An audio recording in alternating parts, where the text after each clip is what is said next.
안녕하세요. 머니톡 심층 해설 시청자 여러분. 오늘 우리가 집중해서 해부해볼 경제 이슈는 바로 중국입니다.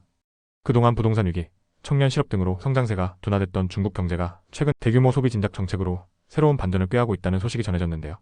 과연 어떤 정책이며 그 배경과 파급 효과는 어떠할지 3분 안에 심층적으로 해설해드리겠습니다. 중국 경제는 지난 몇 년간 성장 동력 전환이라는 거대한 과제를 안고 있었습니다. 과거 수출과 투자에 의존했던 고성장 모델이 한계에 부딪히면서 내수 소비를 통한 질적 성장으로의 전환이 절실해진 것이죠.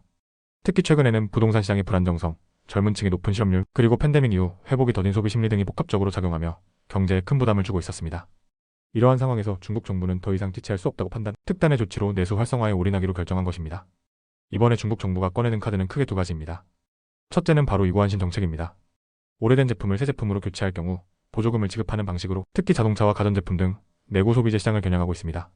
예를 들어 낡은 차를 폐기하고 새 전기차나 친환경차를 구매하면 보조금을 주는 방식이죠.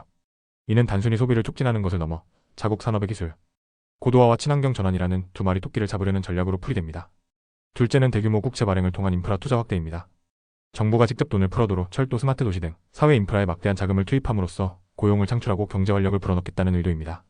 이는 전통적인 경기 부양책이면서도 소비 환경 개선을 간접적으로 지원하는 효과도 기대됩니다.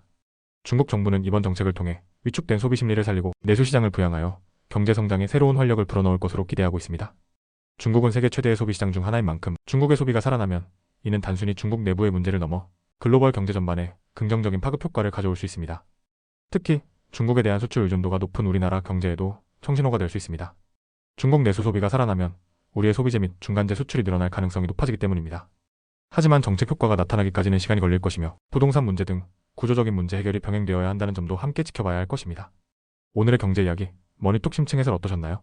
더 깊은 경제 통찰을 원하신다면 구독과 좋아요, 알림 설정 잊지 마세요. 다음 시간에도 핵심 이슈를 심층 해설해드리겠습니다.